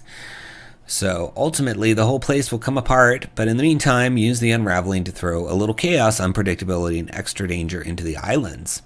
So yeah, and then it gives you an example of how you can do that. And then you got transportation, like the Galapagos turtles, dangers, disease, giant flying Galapagos turtle. It has a collapsing shell with 4 distinct organs inside that act as discrete creatures, each with a 10% chance of a random item.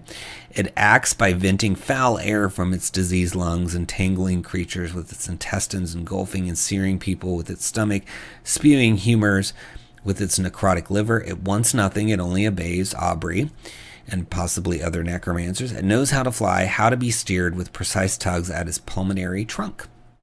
So very descriptive, and yeah, you might have to come up with some stats for whatever your game system is, but experienced DMs shouldn't have any trouble with that, and you might even be able to Google and find giant turtle stats or whatever. Effects of eating this plant. So this is like a kind of a wild table for plants, and you can use this for other plants beyond the ones that are in this book. But you've got instant headache, take some mental damage, tummy trouble, you get the runs at the worst possible time for the session, patches of green, you get facial discoloration. So you can just see reading through these that these could be used for other wild circumstances. You drank a potion, didn't know what it was, you stepped on a trap and something happened, you rolled a 1 and some extra effect happens, right?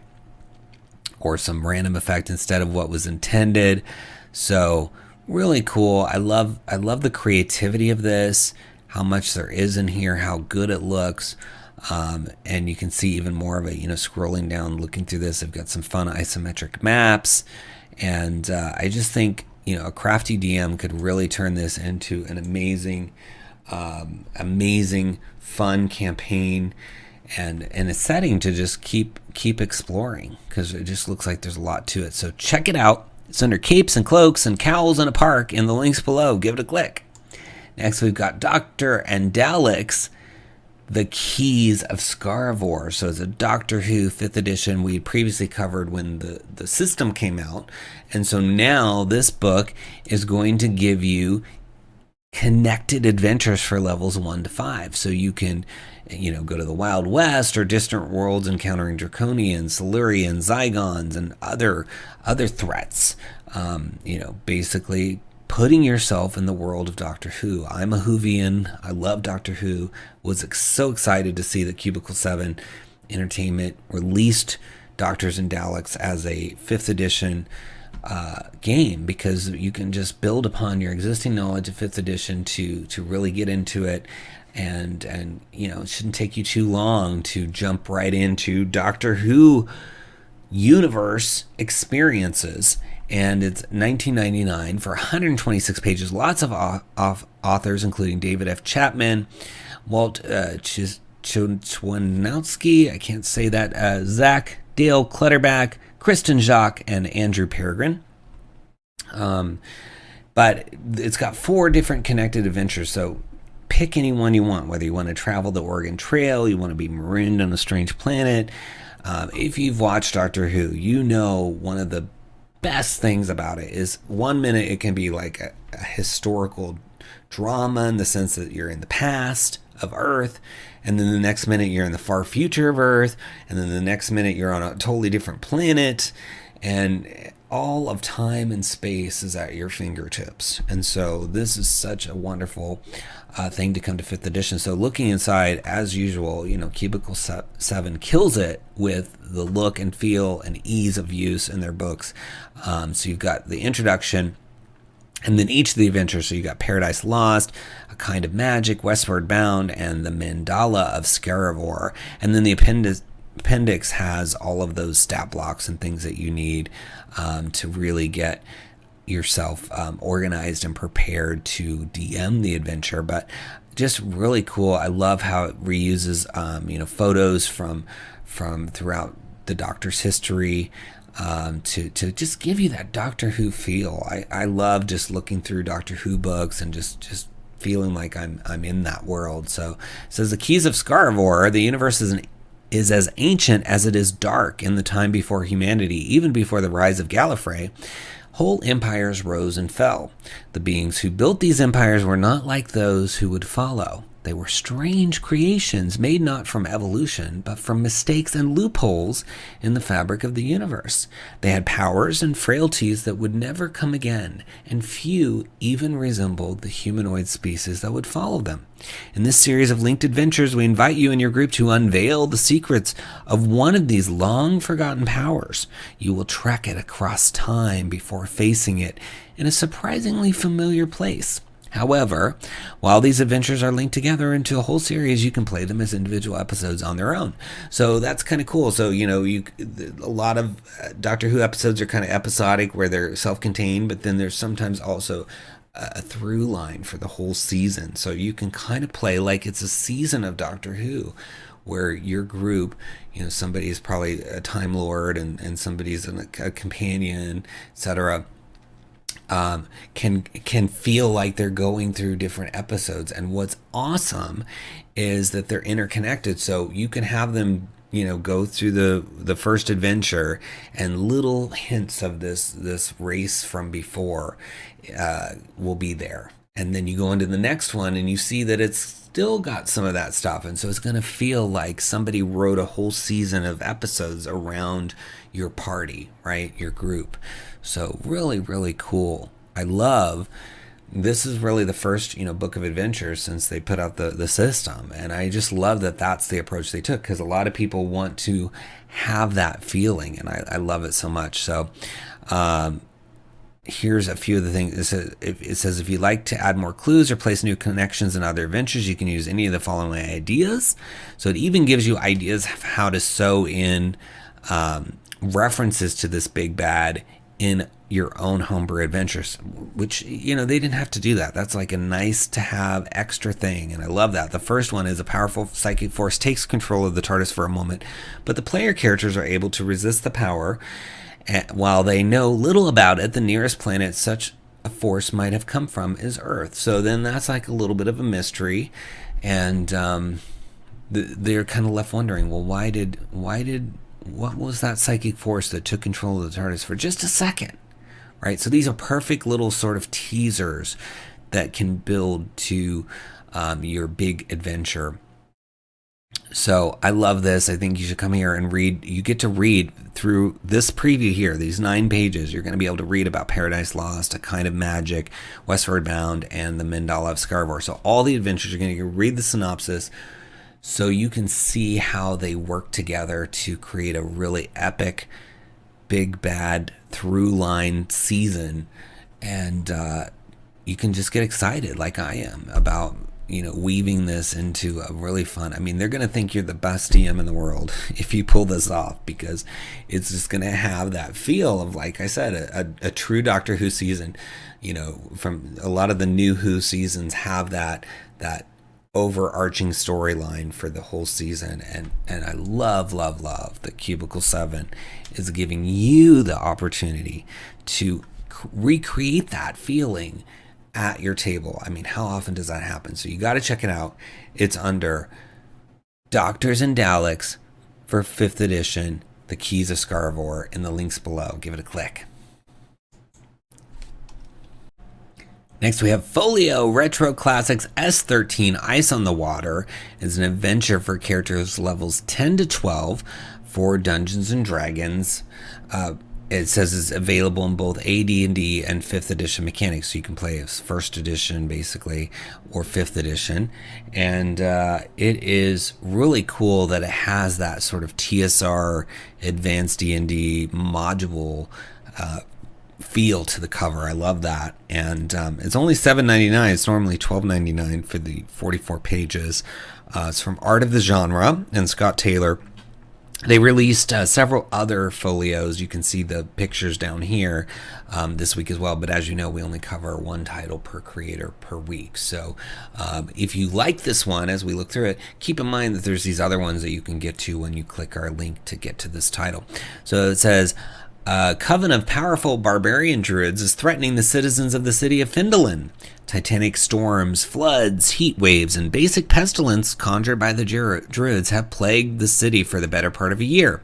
The lords of the city want war with the barbarians' tribes, and they are summoning forces for just that purpose. Enter Benito Hathaway, the academic and thus Black Sheep nephew of the city's High Admiral. He has decided on another plan of action that might not only save the city, but also the lives of countless warriors on both sides. Delving into ancient texts, Benicio has uncovered a powerful elemental magic known as the Four Branches, which have the ability to counter any natural magic the druids have conjured. However, the material components of the spell are living pieces of the 4 elemental world trees. So it sounds like you're going to have to help Benicio get these pieces to defend. So that'll be a fun journey. And it says, can the party travel north to begin this 3-part adventure for 5 to 6 character levels, 10 plus? And I love that it's multiple edition. I'm always a fan of titles that give you stats for multiple editions, because then you can have a broader reach and reusability. But this one, the preview, starts off right away with a really fun map. It says Ice on the Water. You can see some of the different locations that you might need to visit as part of this adventure. And then you get right into the background, gathering the party and getting to Hope and back. And there's a stat block here for Averia Tove. And so pretty cool that you get that right away. And then you've got another set of stats here. So presumably one is for AD&D and the other is for 5th edition. So that's cool. And then you've got the Tamar Thalion, which is a ship. It's a 2-mast sloop, and you get these little maps of the ship. And you can always use ship maps, right? Those are just not always easy to come by, and you can never have enough of those, because whether you're playing Spelljammer or you're playing a nautical adventure, having these maps around is very helpful. So let's find a little section here we can read for you. It says, there comes a time in all characters' lives when they have to start asking, why am I doing this again? Especially when they are heavy with gold and magical items, which typically happens in the teen levels. It should be at this point that the existential question of what will I leave behind might strike, or more simply, how they might better themselves for eventual retirement. To this end, the adventure is based not on possible treasure, but instead on the reward of a lordship to all those who participate. This will be a perpetual title, something handed down, as well as a fine estate in the ancient Rose District of Phyndalin. This reward also works twofold in that it is a motivator for the characters to achieve the final goal. Otherwise, the city in which their title is bound will fall to ruin, thus negating their investment. So, really good idea, to give them sort of an inheritance and some title and a home base for future adventures, because you can really draw in the characters with that. I just think it's fun, and I love that it feels like, even though you might play it as 5th edition, it has that retro feel to it. It's even got retro in the title. So, cool. Look for it in the links below under Folio Retro Classics S13 and give it a click. Next, we have the Library of Lost Knowledge from Elvin Tower and Diana Munoz, and it is a level 6 adventure that is a one-shot, and it's only $1.95 for 7 pages. And it says, to find the library, the characters must traverse miles of snow. The cavern of a frost giant is the only remaining place where the elvish repository may be accessed. The heroes must befriend or scare the giant away to enter. They ignore that the giant needs their help. In fact, he wishes to track and find his kin after getting stranded for a long time. So you go to the frozen tundra, you test your wits before a frost giant, and you have the possibility of discovering crucial information to continue your quests. So really fun. I always love not only the look and feel of Elvin Tower, because they always do a great job of that, but I love how they seed in and these little opportunities for further adventures. A lot of one-shots. It's so self-contained and you can feel it. But I feel like Elvin Tower is always trying to just put in just a little hint of other things, so that if you want to expand, if you want to homebrew off of this, that you have those opportunities. But yeah, you can see just scrolling through that there's some really fun maps and images here for you. Again, you're going to get these maps as VTT when you buy this. So for $1.95, you're getting a full adventure plus maps that you can use elsewhere. And that's always great. When you think about where to put your money, I always like to think about reusability. So this has a really good amount of cool VTT maps. You're going to get those opportunities. So, the giant in the cave. Seismic activity buried the once grandiose entrance to the Library of Lost Knowledge 2 centuries ago. A cave hides one of the entrances to the compound. The second one is inaccessible from the surface. 𝙤𝙤, a frost giant, came to the library to seek the whereabouts of his community 2 years ago. He lost track of them in a terrible storm. 𝙤𝙤 cannot enter the library due to his size, but he befriended an ice mephit to do it for him. The mephit tried to bring him books, but it was slow and arduous. In the end, the living spells in the library scared the mephit away.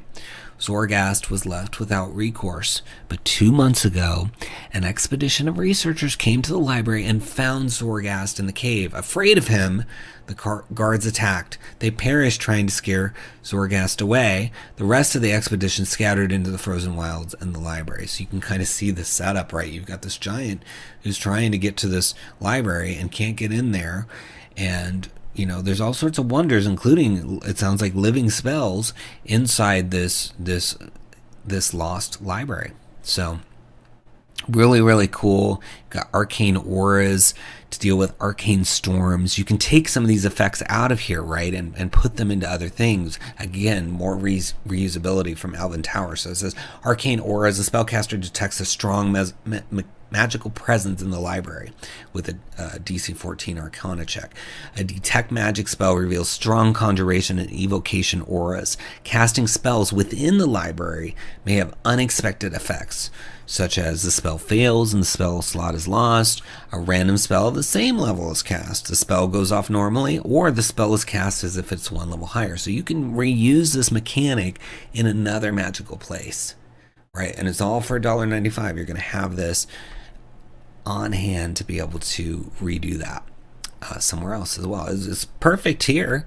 I'm just pointing out when you're considering which titles to purchase, the amount of reusability you get from Elvin Tower.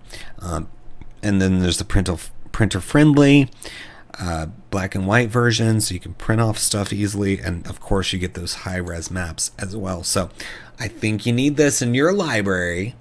It's the Library of Lost Knowledge in the links below. Give it a click. Next, we have Magical Wastelands for 5th edition by Kobold Press.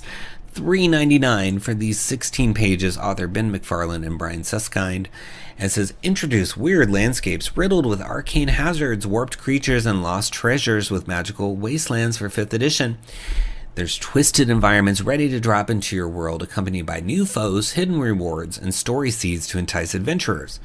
So there's 6 different kinds of Magical Wastelands, including haunted battlefields, which are stalked by living spells, polluted blight lands befouled by alchemical experiments, and abandoned overgrowths ruled by carnivorous plants.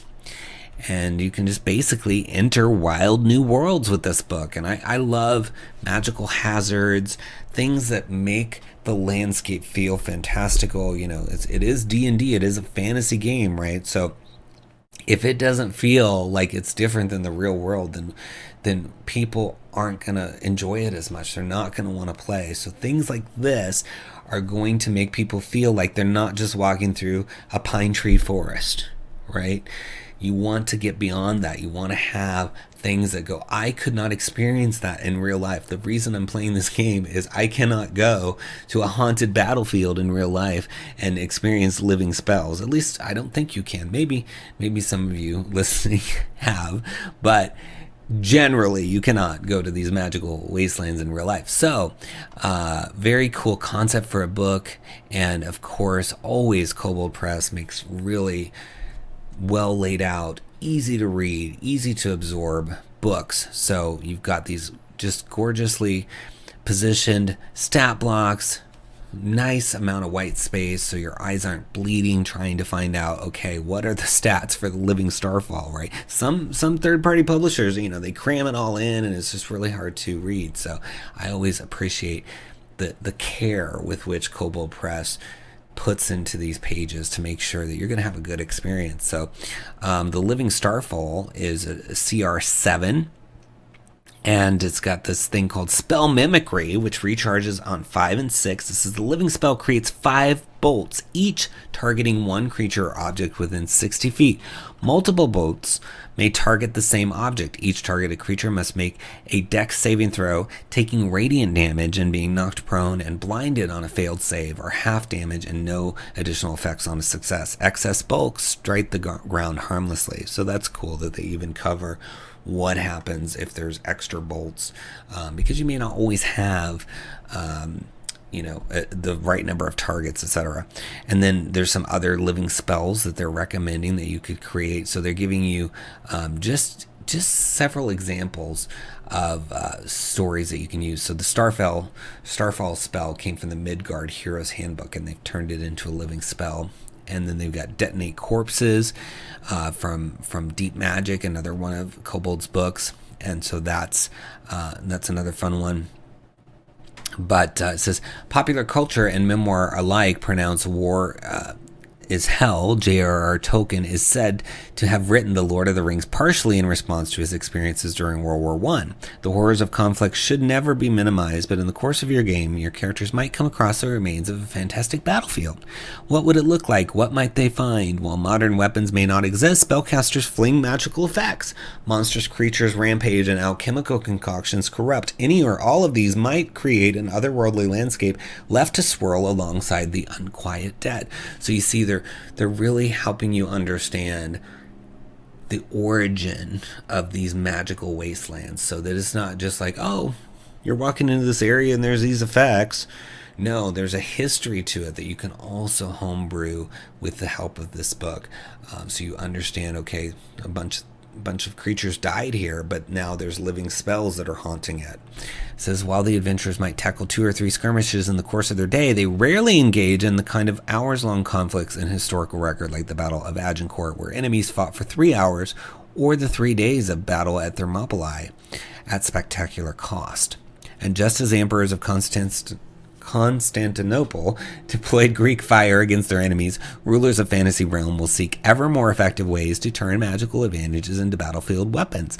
Such research might produce something like living spells, engines of eldritch destruction left to rampage across the field at opposing troops. So the people that created these living spells might not be there anymore. They might have died in this battle, right? So they could still be wreaking havoc, going around this magical wasteland and just really causing a problem. And there could be scorched earth, craters, melted stones, smoldering tree trunks. You can really, again, paint the picture for your players that this is a fantastical location. It is not Earth necessarily, right?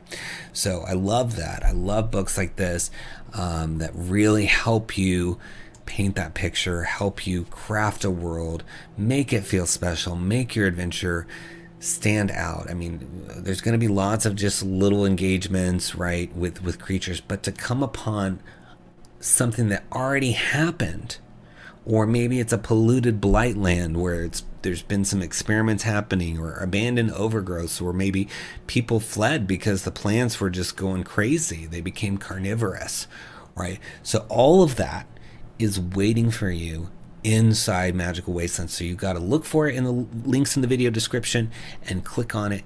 Magical Wastelands. Enjoy. Next we have the Ranger's Guide from 𝘽𝙤𝙤𝙬𝙤, and it's $8.95 for 29 pages, 5th edition. It says the Ranger class is one of the most flavorful and rewarding to play, but often much maligned for its mechanical design. Why not give the class some much needed love and upgrades? Players and GMs alike can benefit from this supplement. If your favorite class is a Ranger, then this will take them to a whole new level. You get guidelines for playing with Rangers and exploration, 46 unique origins, traits, and quirks for building your Ranger character, 6 basic and 8 esoteric resources for in-game travel, 6 pages of lore about various flavorful Ranger conclaves, 6 Ranger archetypes to play, including fiendish and elemental ones. You've got 24 items designed for Rangers, Hunters, and Survivalists, as well as 3 new Ranger foes. So this is everything Ranger that you could want. And as usual, 𝘽𝙤𝙤𝙬𝙤 always has really nice artwork as well. So we're going to zoom in on the mini preview here to take a look at some of it. But you've got the Ranger's Call, creating a Ranger, and then right into the origins, personality traits, ideals, bonds, flaws. So these are going to be useful tables for even NPCs. So the first one in the origins is: after suffering a traumatic accident, I reawakened with a voice in my head that drives me to hunt. So that's a great angle for story. You could talk about the voice in your head or the traumatic accident as you play through the game as that character. And then you've got characteristics like the appearance, like tiny flowers and grass sprout from your clothes. Or maybe you have a quirk, like when you speak, you occasionally default to animalistic language by accident.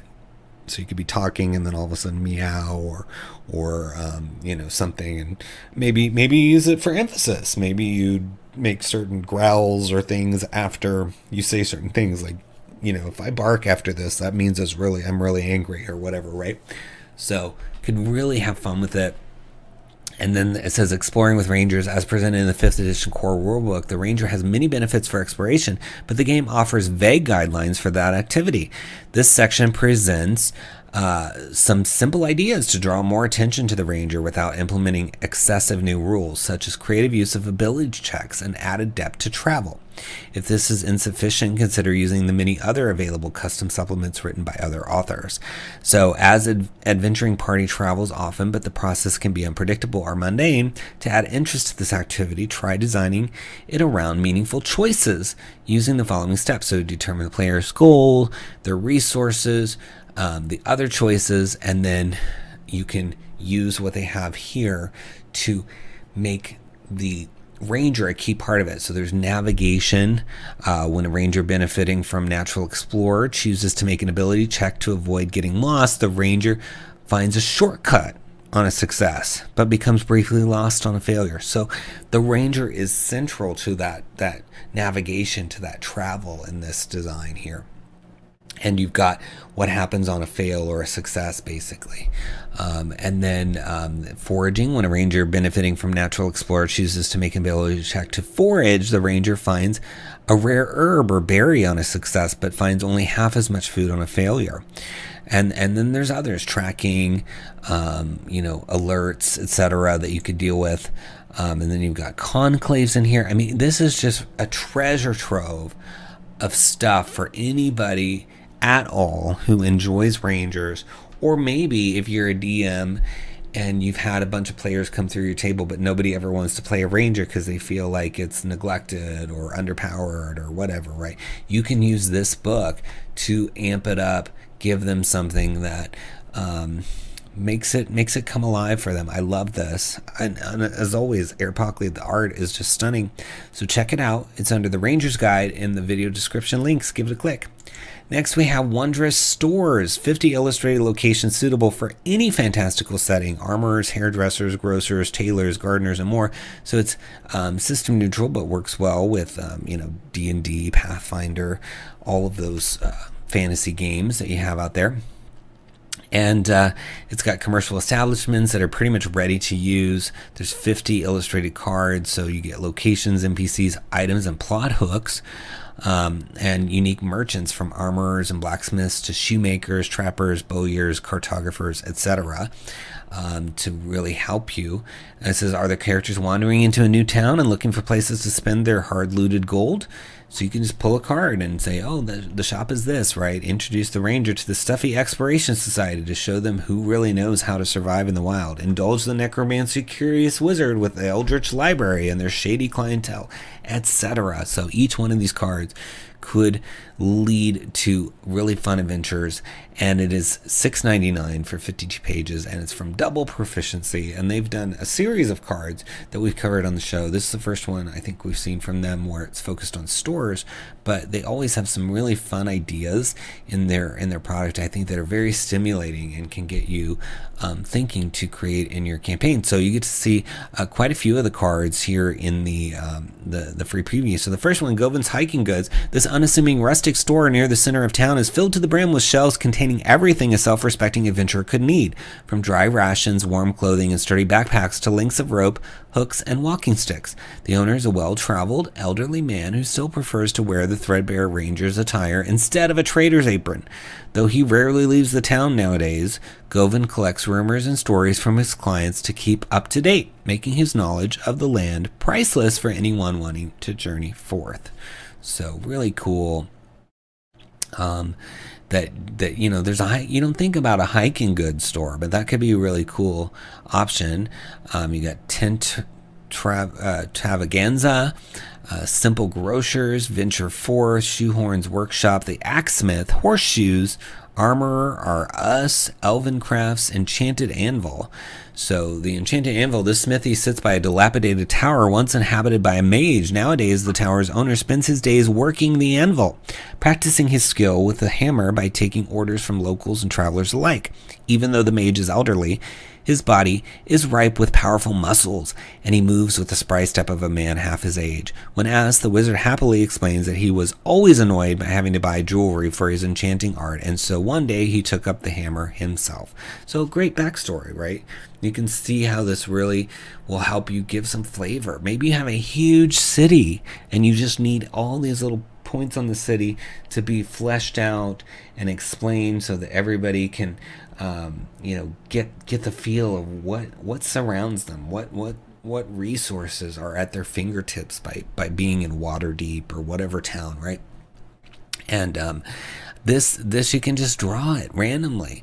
If you want to make things harder, to find, randomly drawing means, you're not always going to find a magic shop where you can identify that magic item, right? You're going to find maybe an elven craft store instead, or Armor or Us, right? But like I said, I think this is going to be extra helpful for fleshing out large metropolises and cities, because you can just populate all those different little points on the map and give people just a taste of the background. And you don't need more than what's on the card. You certainly can stat up everything, come up with price lists and inventory. But I think the cards give you just enough flavor to make it more than just, oh, it's an armor shop. Okay. And here's your price list. Okay. That feels kind of mundane and sort of functional as compared to creative. So why not let a cool little deck like this that's only $6.99 fuel your travels through your fantastical campaign? I think it's going to be fun. So look for it. In those video description links is under Wondrous Stores. Give it a click. All right, that was our last new release, but I want to give you a sneak peek of our title that we're going to have a discount on next week at Splinterverse on Instagram, Facebook, and Twitter. It's Mimic Mystery on the Furniture Farm, and it's a comedic adventure for 1st to 3rd level characters. It says, last night there was a break-in at Al-Zarwat's sentient furniture farm. Judging by the hole in the wall, it's a mimic, and it seems to have replaced one of the denizens of the farmhouse. Can your party figure out who the imposter is, or will the mimic strike again? So you have mimics, you have comedy, you have a sort of a whodunit mystery style thing that you got to figure out. And you got to find who's hiding in here, that's not really who they're supposed to be. So it's normally $3.95. We're going to have a discount on that for you. And you can only get it through our social media channels. So it comes out every Monday at 10 a.m. Mountain Standard Time. So just make sure you're following us so you can grab that. Some of them are only available to the first few people that purchase. Some are available for up to a week. So they're all limited. We want to make sure you take advantage of them. These are discounts you won't see elsewhere. So gotta sign up and follow us. You're going to get other free stuff too, like our Trinket Tuesdays. We give you a free trinket. Our Wondrous Wednesdays, which has little D6 tables and plot hooks. You're going to get all kinds of other good things by following us, as well as news of our upcoming Dragonlance book. So good reasons to follow anyway, but love these discounts. Love giving you the chance to check out these creators you may not have heard of and get a great deal while you're at it. So thanks so much for watching. Please like the video for the algorithm. Leave us a comment also for the algorithm, and I will respond to all those comments.